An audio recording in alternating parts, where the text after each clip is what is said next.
It's finally happened. My name is Werner Buchert, and this is Finding Frequency.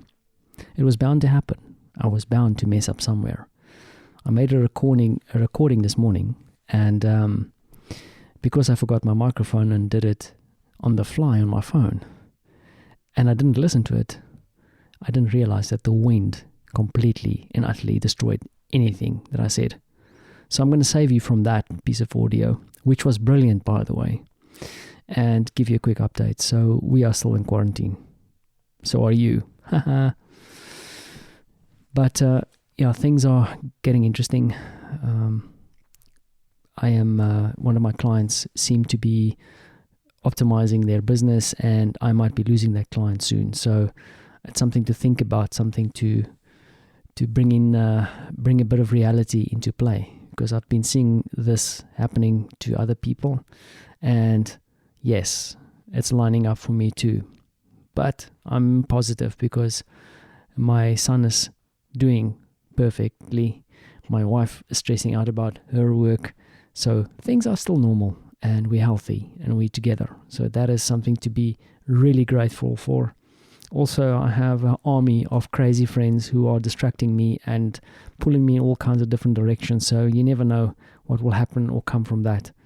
Entrepreneurship, even if I deny myself the title sometimes, seems to find its way to me, and that is something cool. And I think the lesson, and I've spoken to this tons of episodes ago, is just to be open to it, be receptive. Sometimes you have to take a chance.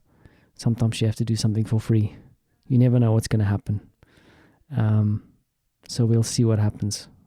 I think this is something I'm saying all the time. I catch myself saying this in the podcast, and then I do say this to friends too, because we actually don't know. No one can say for certain what the next step's going to be. In the smallest, minute thing, next steps aren't a certainty anymore. But was it ever? That's the other thing. Was it ever? So at least, as a quick update, I got a chance to get out today.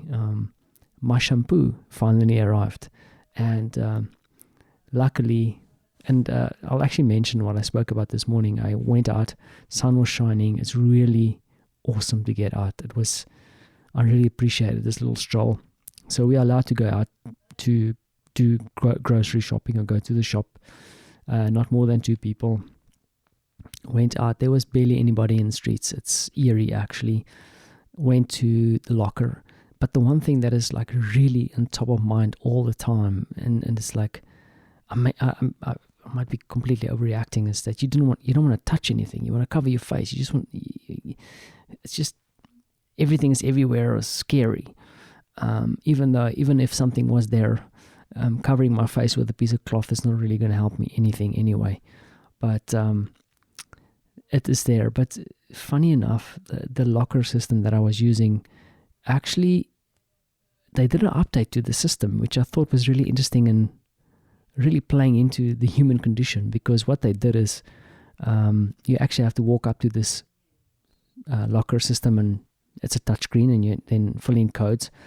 But they realized that people wouldn't want to touch stuff, and it's actually really not safe to be touching stuff that everybody else has been touching. And they actually did an update to their application, to their service, that as you walk up to this locker, you open your own phone app, and you can actually activate. So by the press of a button on my phone, the door opens up, and I can get my stuff.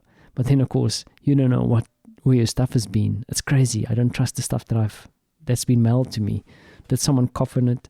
Man, it's crazy. Surreal. But, tons of stories to tell. It's definitely extraordinary. How are you doing? And if you are listening to this, and some do respond, send me a note. I really want to know how you're doing. And the lesson for today is, if you fuck something up, there's always a do-over. Thanks for listening.